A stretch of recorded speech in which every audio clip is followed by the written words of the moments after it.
এখন আমরা 9.2 এর 15 নম্বর অঙ্কটার কথা বলবো।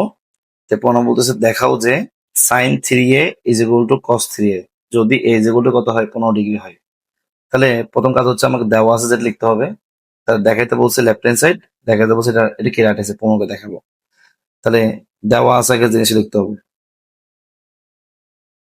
দেওয়া আছে a is equal to 15 degree, ঠিক আছে।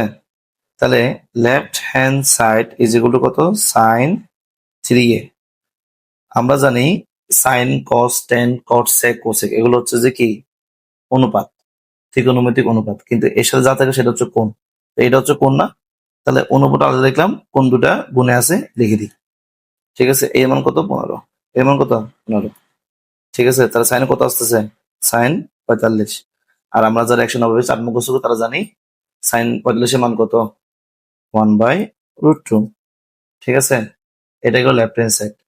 এখন করতে হবে রাইট হ্যান্ড সাইড। কি করতে হবে right hand side. Right hand side কি বলছে cos 3a, cos 3a।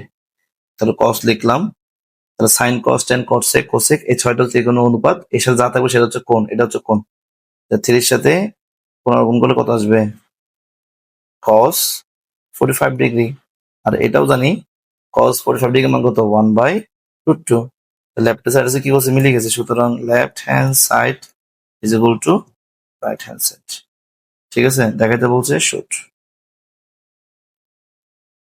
কি হবে শুড হবে, তারপর এরকম দিয়ে এরকম শেষ করবে, ঠিক আছে। তারপর 15 নম্বর গেল।